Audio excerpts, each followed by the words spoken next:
شاہد حسین صاحب کی جتنی بھی پریشانیاں ہیں دور فرما، ان کے رزق و مال میں برکت عطا فرما۔ میرا مالک میرا خالق مومنین کے گھروں پہ خصوصی رحمت نازل فرما۔ میرا مالک میرا خالق ہم التجا کرتی ہیں، تو رحیم ہے کریم ہے، ہم گنہگار ہیں، ہمارے گناہگار ہاتھوں کی طرف نہ دیکھ، اپنے رحم و کرم کی طرف دیکھ، ہماری مانگی ہوئی دعائیں مستجاب فرما۔ ہماری پہلی اور آخری دعا یہی ہے، ارشاد فرما رہا ہے ما کان محمد ابا احد من رجالکم، خبردار میرا محمد تم مردوں میں سے کسی کا باپ نہیں، میرا محمد تم مردوں میں سے کسی کا باپ نہیں، خبردار میرے پاک نبی کا احترام باپ جیسا نہ کرنا، کیوں وہ تمہارا باپ نہیں ہے، وہ تمہارا باپ نہیں ہے۔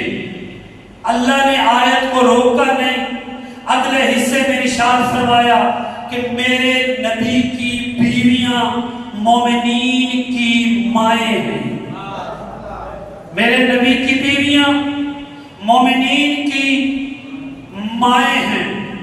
پاک نبی باپ نہیں، بیویاں مائیں ہیں۔ ماں بنتی تب ہے جب باپ ہو، ادھر باپ نہیں ادھر مائیں۔ میرے اللہ ماجرا کیا ہے؟ پاک نبی کو باپ نہیں بننے دیتا، پاک نبی کی بیویوں کو مائیں بنا رہا ہے۔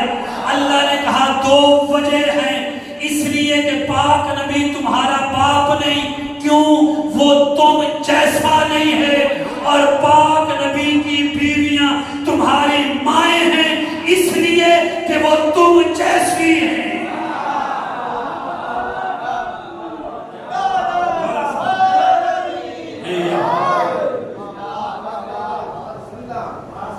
میں ممنون ہوا کہ پاک نبی تمہارا باپ نہیں، کیوں وہ تم جیسا نہیں، پاک نبی کی بیویاں تمہاری مائیں ہیں، کیوں وہ تم جیسی ہیں۔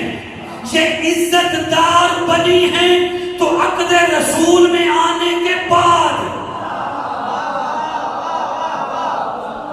عقد رسول میں آنے کے بعد، پہلے عام عورت تھی، عقد رسول میں آئی، نسبت رسول کی وجہ سے وہ قابل تعظیم بنی، مگر جو عقد رسول میں آنے سے پہلے ملکۃ العرب طاہرہ صدیقۃ الکبریٰ کہلاتی تھی، اس کا نام ہے خدیجۃ الکبریٰ۔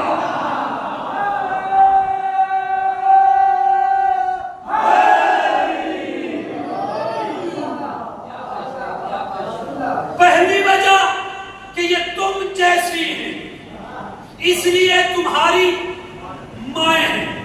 میرے اللہ کوئی اور وجہ بھی ہے، اللہ نے کہا ایک اور وجہ بھی ہے جو سب سے اہم ہے۔ میرے اللہ وجہ کیا ہے؟ اللہ نے کہا اس لیے کہ مجھ اللہ کی غیرت گوارا ہی نہیں کرتی کہ جو میرے منسوب، میرے پاک نبی سے کچھ عرصہ منسوب رہے، اس سے، اس عورت سے کوئی دوسرا شادی کا سوچے بھی صحیح، شادی کا سوچے بھی صحیح۔ میں نے قیامت تک اپنے نبی کی بیویوں کا امت پہ نکاح حرام کر دیا ہے۔ کل میں کرنی ہے کہ اپنے نبی کی بیویوں کا نکاح حرام کر دیا ہے۔ میرے اللہ صرف نکاح حرام کرنا تھا یا کوئی اور وجہ بھی تھی؟ اللہ نے کہا وجہ اور بھی ہے۔ میرے اللہ وجہ کیا ہے؟ پھر میں نے عالم ارواح میں سوال کیا، میرے اللہ نکاح حرام کرنا تھا تو پھپھو کہہ دیتا، پھپھو سے نکاح حرام، خالہ کہہ دیتا، خالہ سے نکاح حرام۔ اللہ نے کہا میں نے شریعت بھیجنی ہے، پہنچانی میرے نبی نے ہے، قربانی میرے حسین نے ہے، شریعت میں نے دینی ہے۔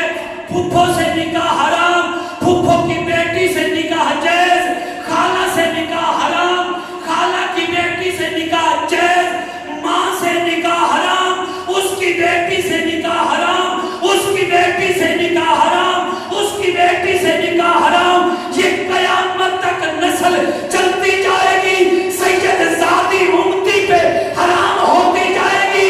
اب تم کون ہوتے ہو حرام زادے، سید زادی کا رشتہ طلب کرنے والے؟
ہدایت دو قسم کی ہوتی ہے، ایک ہدایت ہوتی ہے قولی، ایک ہدایت ہوتی ہے فعلی۔ قولی وہ ہوتی ہے جو زبان سے کی جائے، فعلی وہ ہوتی ہے جو ہدایت فعل کر کے دکھائی جائے کہ ایسے کرو۔ اللہ کہہ رہا ہے کہ میرا گھر سب سے پہلا گھر مکہ میں ہے، وہ لوگوں کی ہدایت کے لیے ہے۔ لوگوں نے اس کا ترجمہ کیا کہ بیت اللہ میں تو اللہ کی عالمین جاتی نہیں ہے،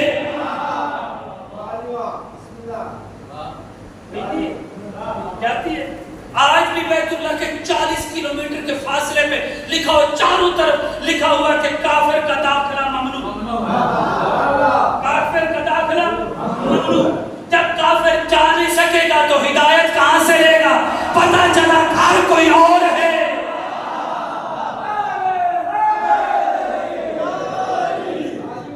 بڑا ذوق ہے کہ جملہ میں بتا دینا، 40 کلومیٹر کے چاروں طرف لکھا ہوا ہے کہ کافر کا داخلہ ممنوع، مگر حرم پاک کے 4 دروازے ہیں، بڑے 4 دروازے ہیں۔ پہلے دروازے پہ لکھا ہوا ہے حضرت ابوبکر، دوسرے دروازے پہ لکھا ہوا ہے حضرت عمر فاروق، تیسرے دروازے پہ لکھا ہوا ہے حضرت عثمان غنی، چوتھے دروازے پہ لکھا ہوا ہے حضرت علی ابن ابی طالب۔ کال میں صرف اتنی کرنی ہے، اگر پہلے تینوں کے باپ مسلمان تھے تو نام لکھا کیوں نہیں؟ اگر علی کا باپ کافر تھا تو نام لکھا کیوں؟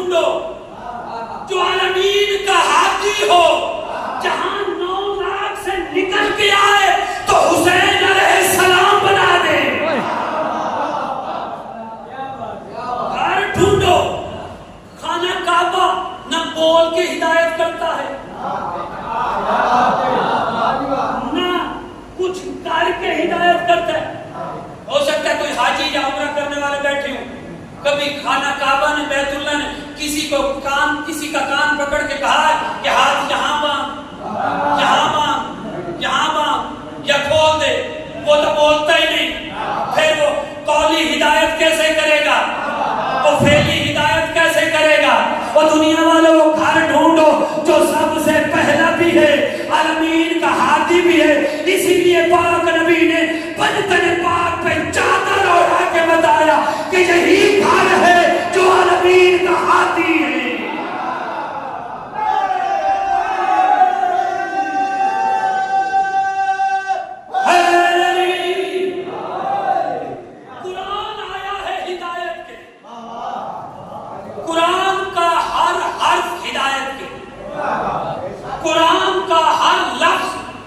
ہدایت کے، قرآن کی ہر آیت ہدایت کے، قرآن کی ہر سورت ہدایت کے، قرآن کا ہر پارہ ہدایت کے. عجیب اللہ نے ہدایت کی ہے کہ بھیجا ہدایت کے لیے ہے، مگر اللہ نے اس ہدایت میں کسی کی تعریف کی ہے، کسی پہ لعنت کی ہے. تعریف بھی کی ہے، لعنت بھی کی ہے. تو پتہ چلا کہ ہدایت اگر کرنی ہو تو تعریف بھی کرنی پڑے گی.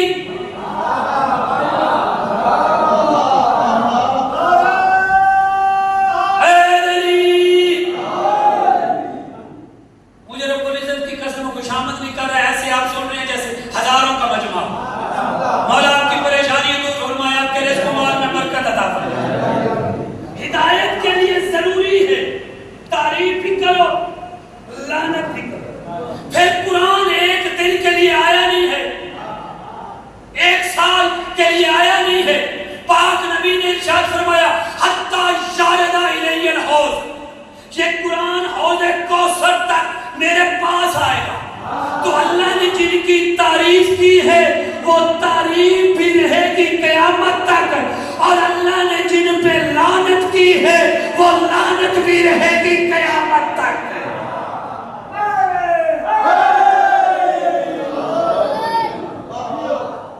پھر اللہ اتنے تک کسی کی تعریف نہیں کرتا جتنے تک وہ تعریف کے لائق نہ ہو.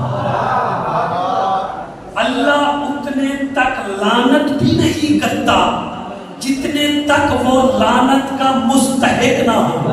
اللہ نے اگر تعریف کی ہے تو اسے تعریف کے لائق سمجھتا ہے، تعریف کے لائق سمجھ کے. اللہ نے اگر لعنت کی ہے تو اسے لعنت کا مستحق سمجھ کے لعنت کی ہے. لعنت بھی رہے گی قیامت تک، تعریف بھی رہے گی قیامت تک. ہم نے کسی سے لڑنا نہیں، کسی سے جھگڑنا نہیں.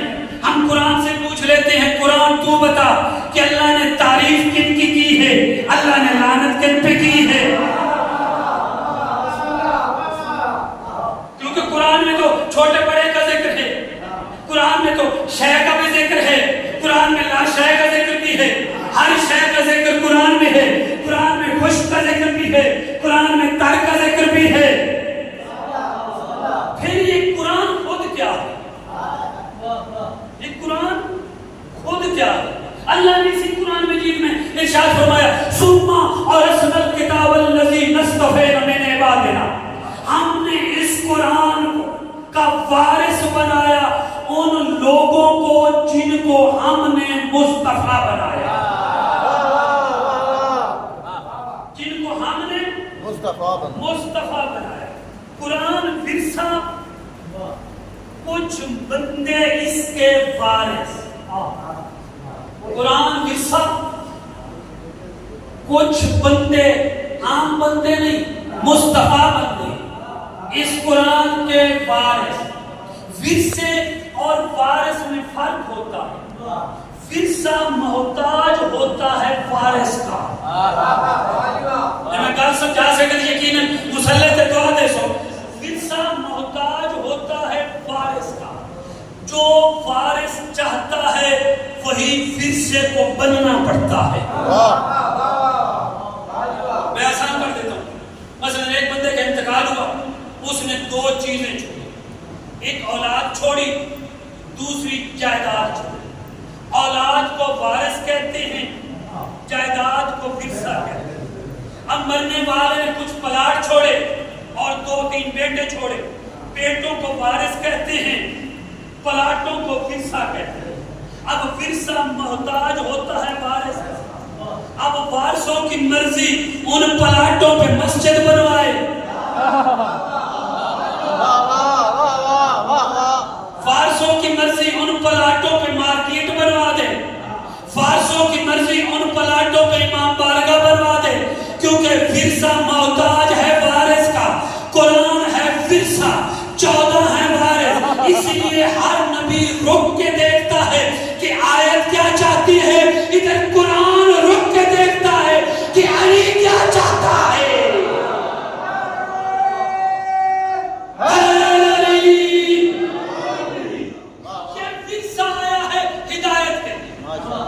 اسی ورثے سے پوچھتے ہیں تو نے تعریف کن کی ہے، تو نے لعنت کن پہ کی؟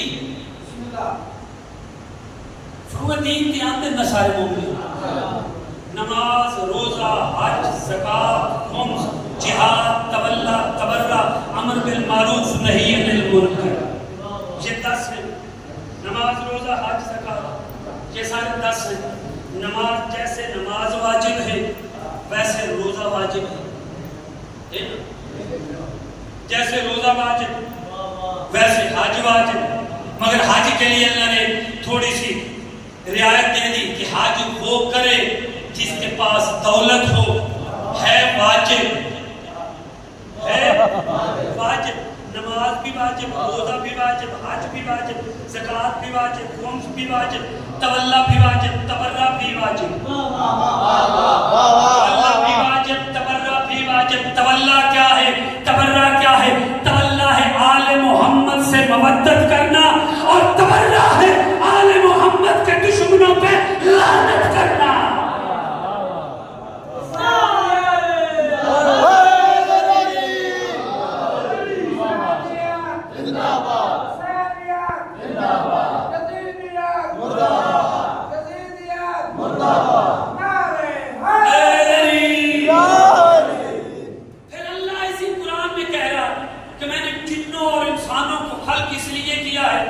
کہ وہ میری عبادت کرے، وہ میری عبادت کرے۔ عبادت کب واجب ہوتی ہے؟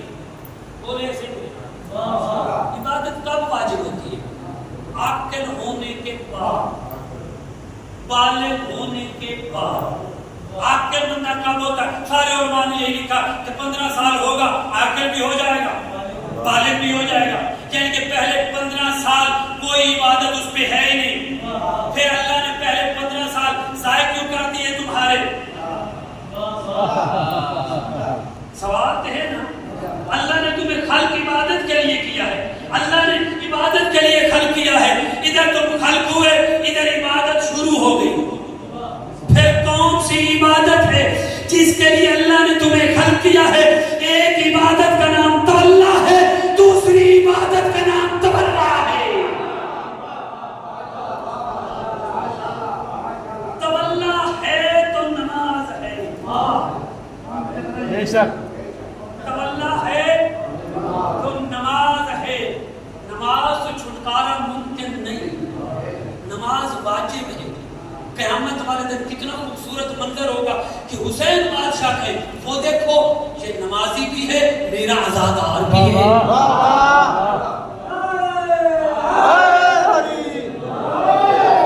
یہ نمازی بھی ہے، میرا عزادار بھی ہے۔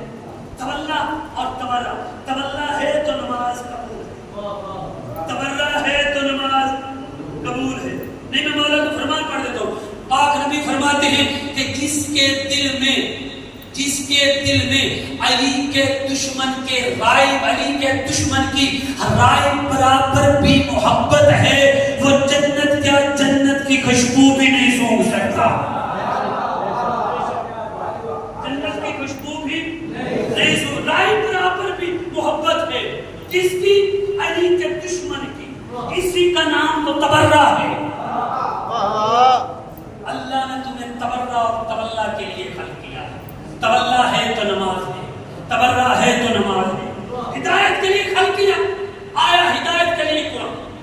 کس کی ہدایت؟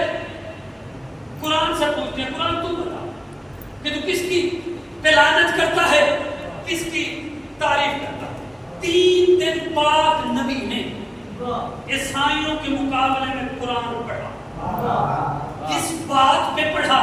عیسائی کہتے تھے عیسیٰ اللہ کا بیٹا ہے, پاک نبی کہتے تھے نہیں عیسیٰ اللہ کا بندہ ہے. اب 3 دن پاک نبی نے قرآن پڑھا. عیسائی مقابلے میں ڈٹا ہوا ہے, پیچھے ہٹنے کا نام ہی نہیں لے رہا. نہ قرآن میں شک, نہ پاک نبی کی زبان پہ شک. جو قرآن میں شک کرے وہ بھی مرتد, جو پاک نبی کی زبان پہ شک کرے وہ بھی مرتد. جو میں نے آیت پڑھی اس آیت میں 2 مسئلے میں نے حل کرنے ہیں. پاک نبی کی زبان پہ جو شک کرے وہ بھی مرتد, جو قرآن پہ شک کرے وہ بھی مرتد. سمجھدار بیٹھے ہو, پرانے قدیمی ازادار بیٹھے ہو, ایمان نال دسیا ایک پہلوان دوسرے پہلوان کو گرا دے تو کیا اس کے مقابلے میں طاقتور لاؤ گے یا کمزور؟ طاقتور لاؤ گے. اب اللہ کا طاقتور کلام تھا قرآن, پاک نبی نے تو پڑھ لیا مگر عیسائی مقابلے میں ڈٹا ہوا ہے. اللہ نے کہا میرا حبیب جو تو نے پہلے پڑھا ہے وہ ہے فرسا, اب عیسائیوں کے مقابلے میں وارثوں کو لا.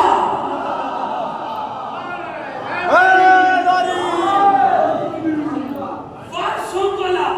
وارث کون؟ فَقُلْ تَعَالَوْا نَدْعُوا أَبْنَاءَنَا وَأَبْنَاءَكُمْ وَنِسَاءَنَا وَنِسَاءَكُمْ وَأَنفُسَنَا وَأَنفُسَكُمْ ثُمَّ نَبْتَهِلْ فَلْنَجْعَلْ لَعْنَةَ اللَّهِ عَلَى الْكَاذِبِينَ. اے میرے حبیب ان سے کہہ دو کہ تم اپنے بیٹوں کو لاؤ, ہم اپنے بیٹوں کو لاتے ہیں. میں بات واپس لینا پیا پچھلی گل دے.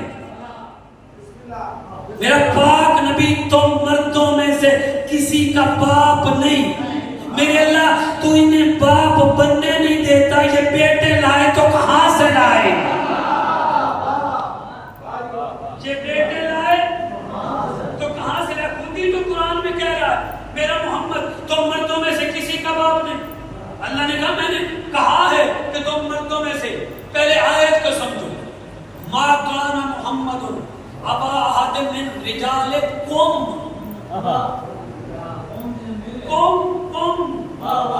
مردوں میں سے کسی کا باپ نہیں مگر باپ ہے ان کا جو نبی جیسے ہیں, جو نبی جیسے ہیں. تم اپنے بیٹوں کو, ہم اپنے بیٹوں کو لاؤ, تم اپنی بیٹیوں کو لاؤ, ہم اپنی بیٹیوں کو لاتے ہیں. تم اپنے مردوں کو لاؤ, ہم اپنے مردوں کو لاتے ہیں. دنیا والوں علی کی عظمت کہاں کہاں چھپاؤ گے؟ علی کہتے ہی اسے ہیں جو نفس اللہ بھی ہو نفس رسول بھی ہو. علی کہتے ہی اسے ہیں اپنے بیٹوں کو. اب پاک نبی قرآن تو پڑھ چکا, عیسائی مقابلے میں ڈٹا ہوا, فرسا پڑھا گیا. اب وارثوں کو لانا تھا چوتھے دن. ضمیریں تینوں جمع کی ہیں, اپنا جمع کی, نسانا جمع کی, انفسنا جمع کی. اردو میں ایک کو واحد کہتے ہیں, 2 کو جمع کہتے ہیں, مگر عربی میں ایک کو واحد کہتے ہیں, 2 کو تسنیہ کہتے ہیں, 3 یا 3 سے زیادہ کو جمع کہتے ہیں. یہاں ضمیریں ساری جمع کی ہیں. بیٹوں کی جگہ پاک نبی 2 لے کے گیا, حالانکہ گنجائش تھی کہ اور لے جاتا مگر لے کے صرف 2 گیا. بیٹیوں کی جگہ صرف 1 کو لے گیا. گنجائش بھی تھی, حکم بھی تھا کہ بیٹیوں کو لے آ. مردوں کی جگہ صرف 1 علی کو لے گیا. پتہ چلا ان 4 کے علاوہ پورے مدینے میں رسول جیسا کوئی تھا ہی نہیں. رسول جیسا کوئی تھا ہی نہیں. اب یہ چلو آپ کی محبت دیکھیں, وہ شوجنا جملے پہ پاک نبی کی بیٹے نہیں ہیں. اللہ کہہ رہا تو میرا حبیب تم مردوں میں سے کسی کا باپ ہو. پھر اللہ کہہ رہے تم اپنے بیٹوں کو. اب بیٹے تھے نہیں, جو اللہ نے دیے تھے وہ لے لیے,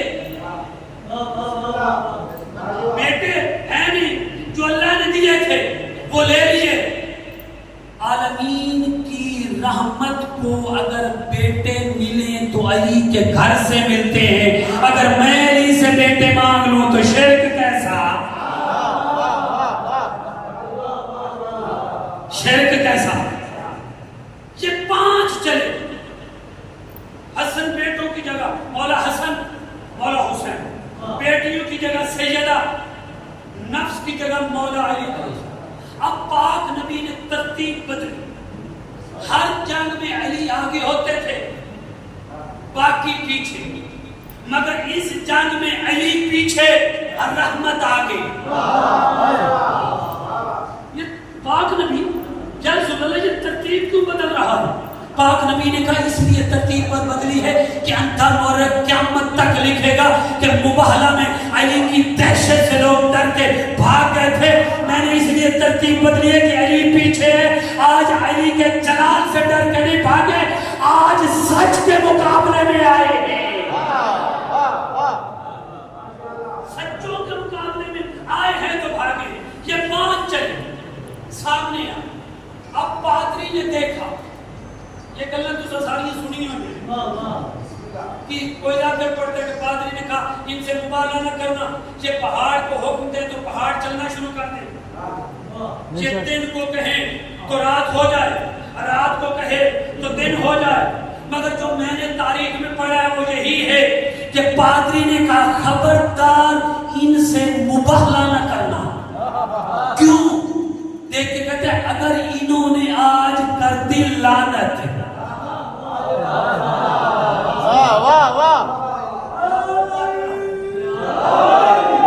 انہوں نے آج کر دی لعنت، پھر لعنت ایک دن کے لیے نہیں ہے، 1 سال کے لیے نہیں ہے، لعنت رہے گی قیامت تک۔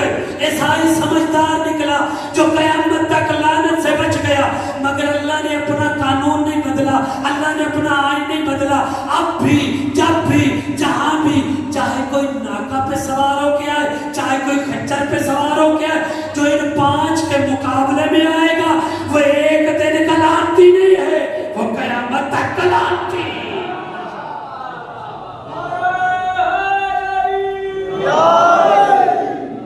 کال اگلی میں کونلے کر گئی، قرآن پڑھتا رہا پاک نبی، عیسائی مقابلے میں ڈٹا، ادھر یہ 4 اور کو ساتھ لے کے آیا، عیسائی مقابلے سے ہٹ گئے، مقابلے سے یعنی کہ قرآن بولتا رہا عیسائی مقابلے میں۔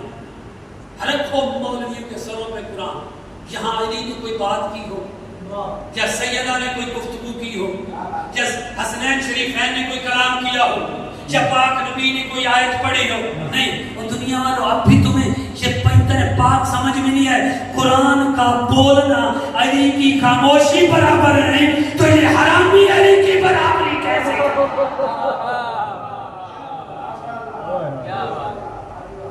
بس مجھے جتنا وقت دیا گیا تھا، پھر زندگی رہی کبھی موقع ملا تو انشاءاللہ اس سے آگے فضائل ہم جتنے بھی پڑھ لیں، جتنے بھی نعرے لگ جائیں، مگر جو شام سے آتی ہے نا وہ اس آس پہ آتی ہے کہ پڑھنے والا کب اکبر کے مسائل پڑھے گا، پڑھنے والا کب میرے بھیا کی غربت پڑھے گا، پڑھنے والا کب قاسم کا تیر پڑھے گا، پڑھنے والا کب قاسم کی لاش کے ٹکڑے پڑھے گا، عزادار مجھے پرسہ دیں گے۔ میں نے ایک روایت پڑھنی ہے پوری ذمہ داری کے ساتھ، یہ ممبروں پہ کم پڑھی گئی ہے، بہت ہی کم پڑھی گئی ہے، جملہ کہنے لگا ہوں، اگر سمجھ آ گئی تو رونے کے لیے یہی کافی ہے۔ 4 سالہ ضعیفہ چلتی چلتی مولا سجاد کے پاس آیا، لفظ میں نے کہہ دیا ہے، 4 سالہ ضعیفہ چلتی چلتی مولا سجاد کے پاس آئی، چھوٹے چھوٹے ہاتھ باندھ کے کہتی بھیا ایک سوال کر لوں؟ مولا دیکھ کے کہتے معصومہ نہ خود رو نہ مجھے رلا۔ بی بی دیکھ کے کہتی نہیں بھیا ایک چھوٹا سا سوال کر لوں؟ مولا دیکھ کے کہتے ہیں اچھا معصومہ کر سوال۔